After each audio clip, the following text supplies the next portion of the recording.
കോട്ടയം ജില്ലയിലെ വൈക്കത്തിനടുത്തുള്ള തലയാറപ്പറമ്പ് കൊച്ചു മുഹമ്മദ് എന്നായിരുന്നു ബഷീറിന്റെ ആദ്യ നാമം. പിതാവ് കാലി അബ്ദുൾ റഹ്മാൻ, മാതാവ് കുഞ്ഞാത്തുമ്മ, ഭാര്യ ഫാബി ജലീൽ. സാഹിത്യ കൃതികൾ കൊണ്ടും തന്റെ ജീവിതം കൊണ്ടും മലയാളികളെ ഏറെ വിസ്മയിപ്പിച്ച എഴുത്തുകാരനായിരുന്നു വൈക്കം മുഹമ്മദ് ബഷീർ. മലയാള സാഹിത്യത്തിലെ കുലപതികളിൽ ഒരാൾ.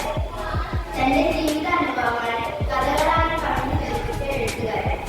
ഏതൊരാൾക്കും ഒറ്റയ്ക്കിരുന്ന് വായിക്കാൻ പറ്റുന്നത്ര രസമുള്ളതായിരുന്നു അദ്ദേഹത്തിന്റെ എഴുത്തുകൾ. എത്രയെത്ര കഥാപാത്രങ്ങളാണ് നമുക്ക് ഓർമ്മിക്കാൻ ബഷീർ തന്നിട്ട് പോയത്. ഈ ഭൂമി മനുഷ്യന് മാത്രം ജീവിക്കാനുള്ളതല്ല എന്ന് നമ്മളെ പഠിപ്പിക്കുന്നുണ്ട്. 1982 ഇന്ത്യ ഗവൺമെന്റ് പത്മശ്രീ പുരസ്കാരം നൽകി അദ്ദേഹത്തെ ആദരിച്ചു. Kendra Sahitya Akademi award, Prem Nazir award, Muttathu Varkey award, Vallathol പുരസ്കാരം, ലളിതാംബിക അന്തർജനം സാഹിത്യ പുരസ്കാരം എന്നീ അവാർഡുകൾ ബഷീറിന് ലഭിച്ചിട്ടുണ്ട്. ബഷീറിന്റെ ആദ്യ കൃതിയാണ് പ്രേമലേഖനം. പേര് പോലെ തന്നെ ഒരു പ്രേമകഥയാണ് ഇതിലെ പ്രമേയം. കേശവൻ നായരും സാറാമ്മയും പ്രയോഗം ഈ കൃതിയിലാണ്. ആനവായനായാലും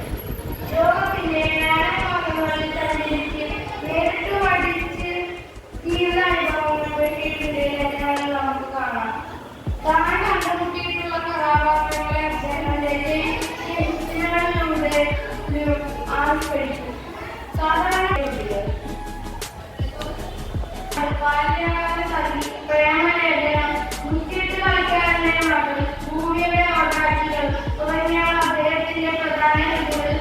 വൈക്കം മുഹമ്മദ് ബഷീറിന്റെ രണ്ട് കൃതികളിലെ കഥാപാത്രങ്ങൾ. ബാല്യകാല സഖിയിലെ പ്രധാന കഥാപാത്രങ്ങൾ മജീദ്, സുഹറ, ഉമ്മ, ബാപ്പ, സഹോദരങ്ങൾ. പാത്തുമ്മയുടെ ആടിലെ കഥാപാത്രങ്ങൾ കുഞ്ഞാലു, ആയിഷുമ്മ, ഫരീദ് മുഹമ്മദ്, ലൈല, റഷീദ്, മാനുമ്മ, സുലൈമാൻ, സെയ്ദ് മുഹമ്മദ്, അബൂബക്കർ, ഫാത്തിമ, കാട്, കൊച്ചുണ്ണി, ഖദീജ, ഹനീഫ, മാധവൻ, സുഹാസിനി. മലയാള നോവലിസ്റ്റ്, കഥാകൃത്ത്, സ്വാതന്ത്ര്യ സമര പോരാളി, അറിയപ്പെടുന്ന ഇംഗ്ലീഷ് സ്കൂൾ പഠിച്ചുകൊണ്ടിരിക്കുമ്പോഴാണ് യുവാവായ അദ്ദേഹം സ്വാതന്ത്ര്യ സമരത്തിന്റെ ഭാഗമാകുന്നത്.